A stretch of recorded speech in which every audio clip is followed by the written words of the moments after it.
Welcome to e4m TechTalk, which is the intersection of advertising and technology. And today we're very lucky to have with us Megna Shankaranarayanan, takes care of FinTech enterprises at Google India. And, thank you so much, Megna, first of all, for taking up the time and, for letting us explore the space, FinTech, which is,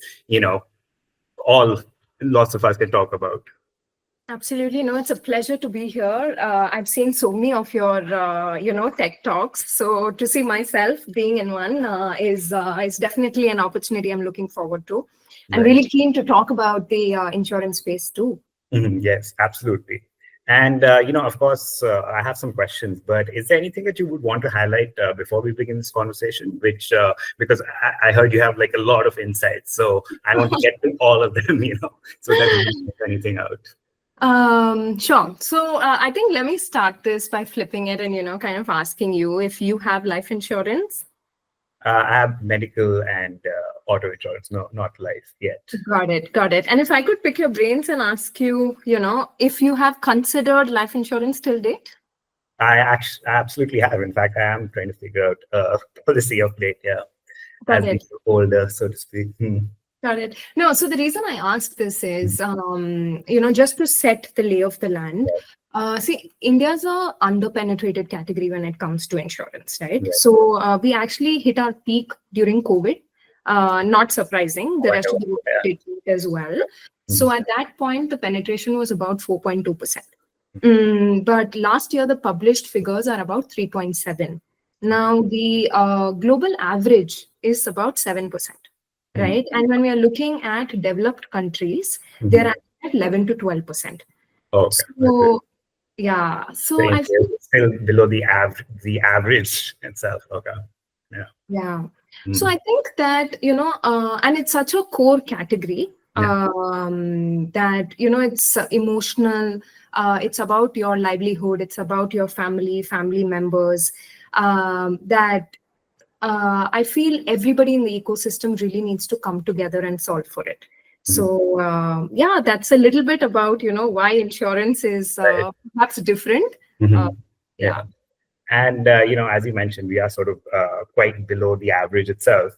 And I believe that's also one of the reasons is that Indian insurance consumers can touch up to 5 touch points, in their insurance journey. So I'm curious, because you guys have been sort of delving into the space, what are some of the more surprising or perhaps underappreciated behaviors you've seen within, this sort of long journey? So, see, insurance is a very different product. So, if you will, of course, take this with a pinch of salt, right? Because I'm passionate about my industry.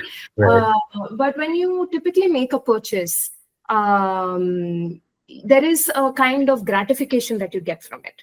When you make an insurance purchase, you get a PDF. And it's a complex PDF. And you hope against hope that you never want to use it. Right? This is a category. Which means that even making the decision to buy insurance is very emotional. Trust is absolutely paramount. So what we are seeing is that our consumers spend about 1 to 2 weeks just researching before they even think of a brand. We also know that they think of up to 4 brands before they make their final decision. And, the final decision, when I say, is not really final because 60% are switchers. So when it comes to renewal, they will switch. So what I think is a boon is how, the India digital transformation has kind of killed information asymmetry. So YouTube specifically has made it more approachable as a category. So people are understanding the why, what are the options, the how, before, taking a decision. I think that previously when people were relying on word of mouth, now I feel that there is a overwhelming shift to an omni behavior, if you will. And typically, omni-channel is associated with e-commerce or retail. But I can tell you that insurance consumers are also omni-channel consumers. So 70% of consumers will look at digital touchpoints and offline touchpoints. Okay. And because I'm a nerd, I'll also tell you that 25% of them will look only at digital touchpoints and 5% will look only at offline touchpoints. So digital is a mainstay. 1 in 2 consumers also tell us that without digital, I cannot confidently make my purchase decision. Right. Okay. Understood. So I think adding to all this complexity, there are some, differences in motivation. Yeah. And I'm also passionate about women in FinTech, right? And their motivations are so different from male consumers. So as a female, for me, it's really important that my preferred hospital is part of my policy coverage. Right. Though for a man, they think that, my policy coverage should have a wider network of hospitals. It's not about that one hospital, where I'm thinking, because I know that my gynec is in this hospital, or that comfort is something that motivates a woman. Lower premiums are also something that, women look at. Men look at it, so I mean, I'm saying that they also look at it as an investment category. So better returns is something that men sometimes optimize towards. But all in all, they say, India is a price-sensitive market. I feel that I've looked at the top 15 motivations to purchasing insurance, and cheapest option is not in the top 10. Oh, right? Really? Not even in the top 10? Okay. No, it's the 12th motivator. The top motivator is actually highest claim settlement rate. Which also sort of checks out. Yeah. Okay. Right. So, I mean, all this to say that I think our consumers are today very evolved, and we are at the right stage to, kind of improve our penetration going forward. Right. And, of course, you mentioned how women and men have different priorities. And I think a lot of the growth in the insurance sector is being sort of propelled by women and also younger audiences and younger cohorts. And, as you said, it's whether it's YouTube explainers, it's like vernacular influencers, and like just even the digital journey has become, a lot more contracted. So like it's easier to sign on once you've made your decision. So, but how can insurance marketers sort of rewire their strategies to tap into all these elements and audience nuances? Yeah, see, the last 2 years, I feel the acceleration of digital has been phenomenal. So today, when we look at our consumers, 60% of them prefer video content. We did the same survey in 2023, and only 40% preferred, video content. Quite a jump, right? And you can see that influencers are also a very key part of the journey today. So 1 in 3 consumers will definitely take an influencer's point of view into account in the purchase journey. And you can see that women are, say, more swayed by vernacular influencers than men. We see Gen Z actually prefer digital ads because their biggest motivation is an online sign up and zero, kind of paper lay. So to say. So they are looking at ads. So when you're thinking about marketers, they now need to be cognizant of the cohorts, which they know really well. They need to know the motivation of each of these cohorts. They need to personalize the message to each of these cohorts and, kind of be available in this 2 to 4 week research phase consistently and seamlessly. So I think it's a tall order. And I feel that AI products like a PerfMax or a Demand Gen really help you kind of stay clued into all of these different factors that make your brand, stand out. Right.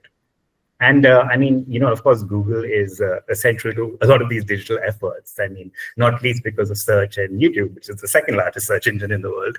And so I'm just curious because they play, distinct roles, but they also sort of complement each other. There's a huge interest in video, but also there's like deeper intention queries now because as people interact more with Gemini and of course AI search overviews and stuff like that. So could you talk about the role that Google is playing, through these channels on sort of getting influencers, in getting customers educated and sort of connecting them with, the right information at the right time? Yeah. So, we like to say that our consumers are searching, scrolling, streaming, and shopping.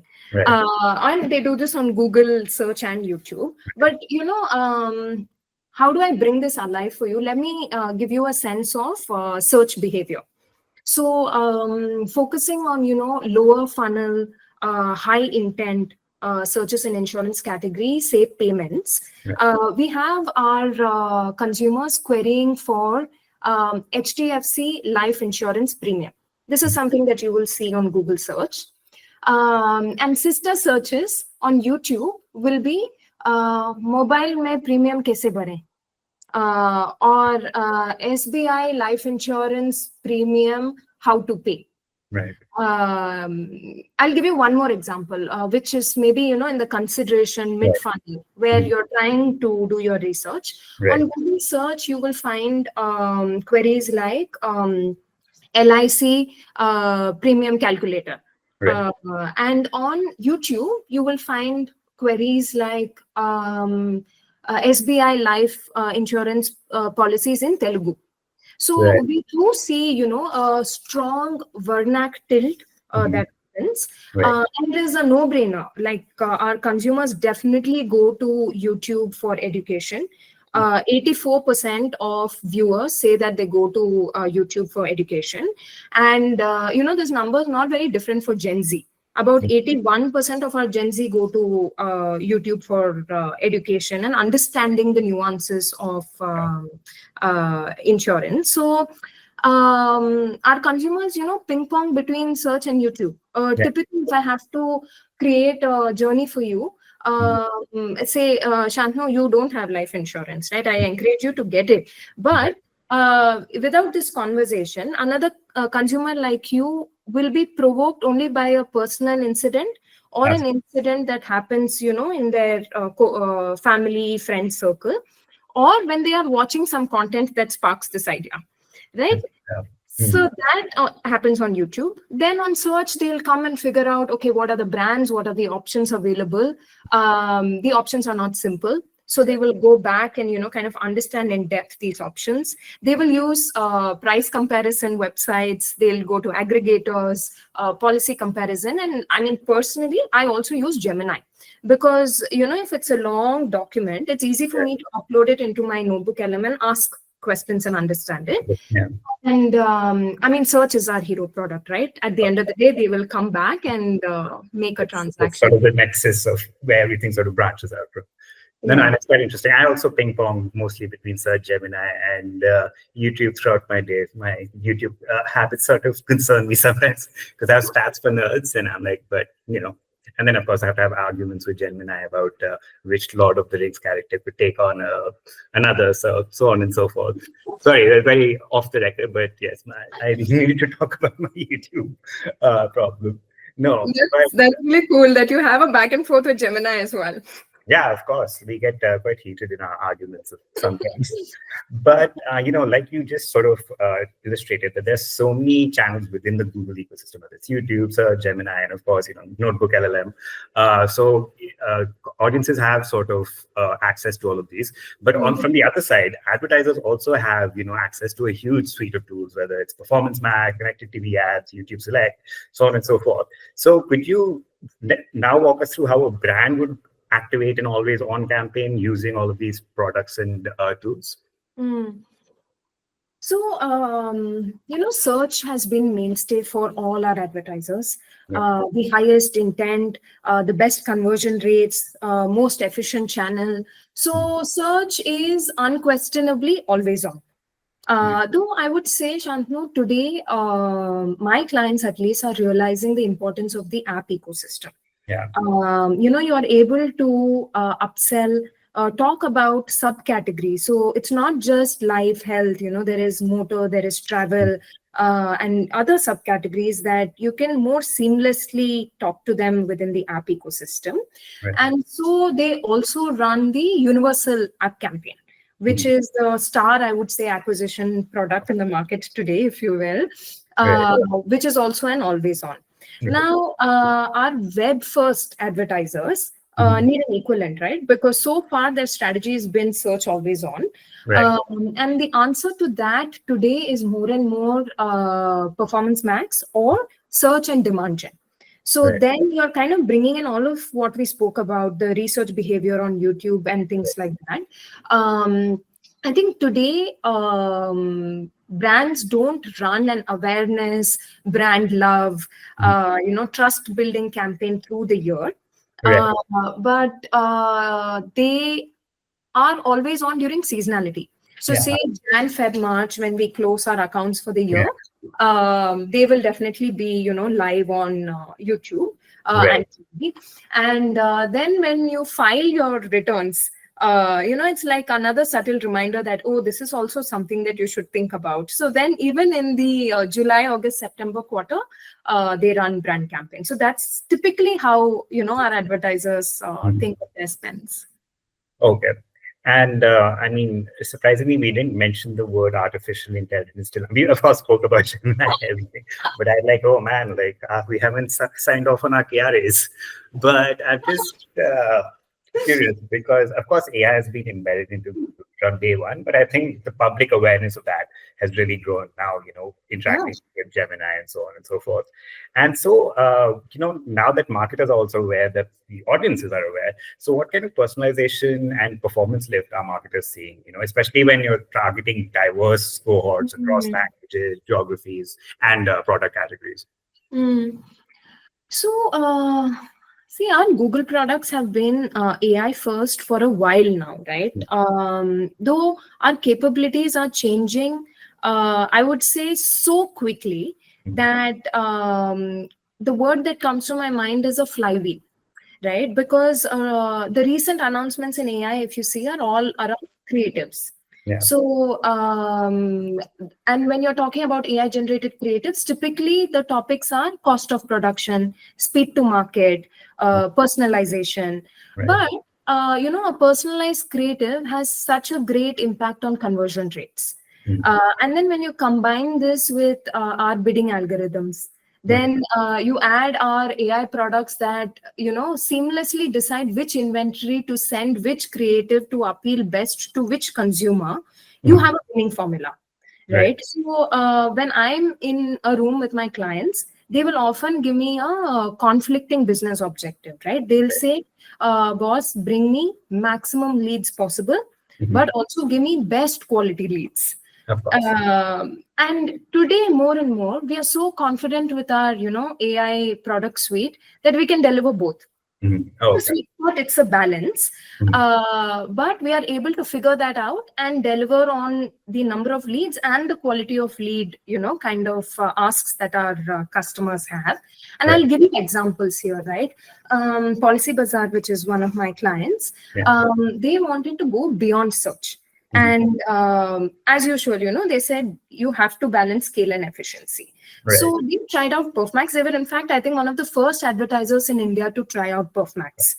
And they got, a 12% increase in lead to sale and a 15%, lower cost per booking. And this is not a one-off. So I'll give you one more example. Acco is another client of mine. They experimented with search, broad match, and performance max. And they got 34% incremental conversions at a 9% lower CAC.